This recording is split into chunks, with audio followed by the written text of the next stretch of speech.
Kaibigan ko, aking kaibigan. Two ways of saying my friend.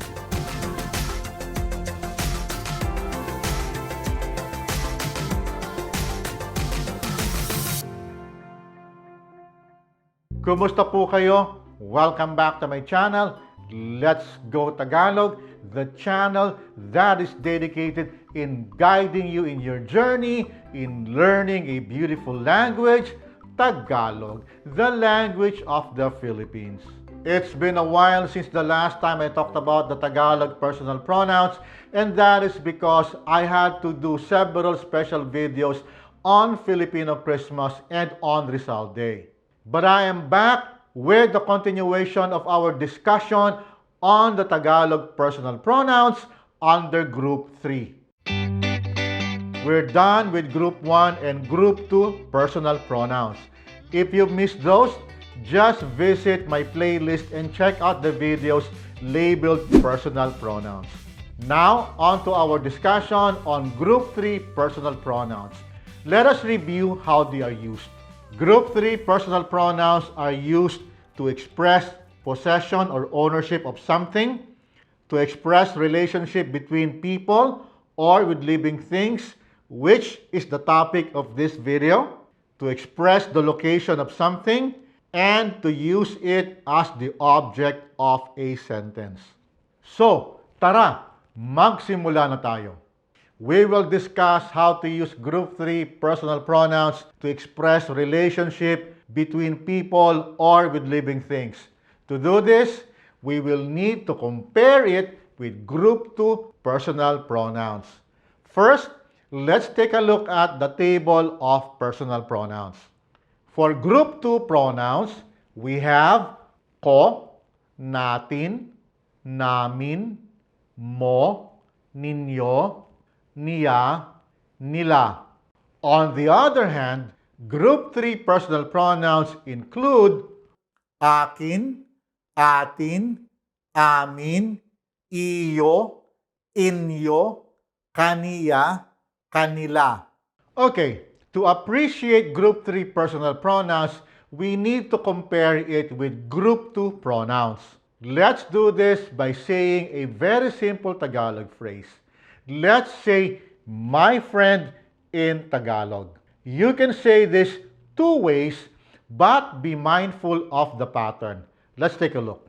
Using Group 2 personal pronouns, you say, kaibigan ko, my friend. Here, ko is used in the possessive sense. Under Group 3, you have aking kaibigan. Here, the pronoun akin is added with the ligature G, converting it to aking because it is modifying the noun kaibigan. There is a possessive sense here, but there is also the sense of relationship. Let's try another one. Using Group 2 pronouns, you have kaklase ko, my classmate. Under Group 3, this would be aking kaklase, my classmate. Here's another one. Under Group 2, you would have aso nila, their dog. Under Group 3, this would be kanilang aso, their dog. Kanila is added with the ligature and G because kanila ends in a vowel. Get the idea? Now, let's expand this pattern to a more complete sentence with a subject and in the formal and casual form. Here goes.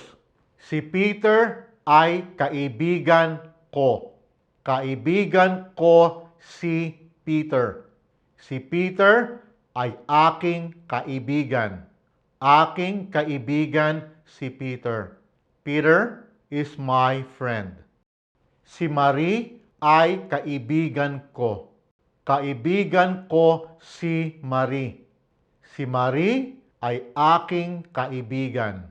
Aking kaibigan si Marie. Marie is my friend.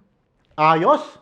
Now, let us substitute the proper nouns with personal pronouns as the subject of the sentence.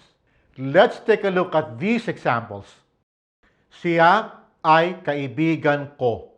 Kaibigan ko siya. Siya ay aking kaibigan. Aking kaibigan siya. He or she is my friend.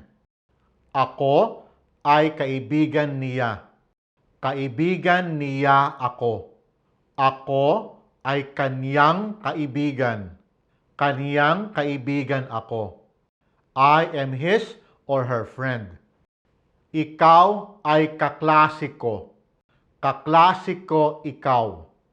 Ikaw ay aking kaklase. Aking kaklase ikaw. You are my classmate. Ako ay kaklase mo. Kaklase mo ako. Ako ay iyong kaklase. Iyong kaklase ako. I am your classmate. Next we have, kayo ay kababayan namin. Kababayan namin kayo. Kayo ay aming kababayan. Aming kababayan kayo. You are our compatriots or somebody who comes from the same province or country. Kami ay kababayan ninyo. Kababayan ninyo kami. Kami ay inyong kababayan. Inyong kababayan kami. We are your compatriots. Sila ay kapitbahay natin. Kapitbahay natin sila.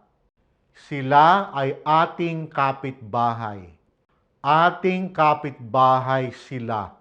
They are our neighbors. Tayo ay kapitbahay nila. Kapitbahay nila tayo. Tayo ay kanilang kapitbahay. Kanilang kapitbahay tayo. We are their neighbors, including the listener. Ito ay pusa ko. Pusa ko ito. Ito ay aking pusa. Aking pusa ito. This is my cat. Iyan ay halaman mo. Halaman mo iyan. Iyan ay iyong halaman. Iyong halaman iyan. That is your plant. So there, just a few examples on how to use Group 3 personal pronouns to show relationship. Also, as I have said a number of times in the past, the Tagalog grammatical structure and word order is flexible. In our examples, we have learned how to say the same thing 4 different ways. And I will have more on this topic in my next video. I will see you then, but please remember to click on the like button. That will do a lot for this young channel.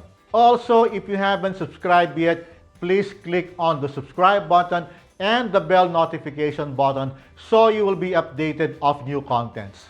I will see you soon. Maraming salamat po at hanggang sa susunod.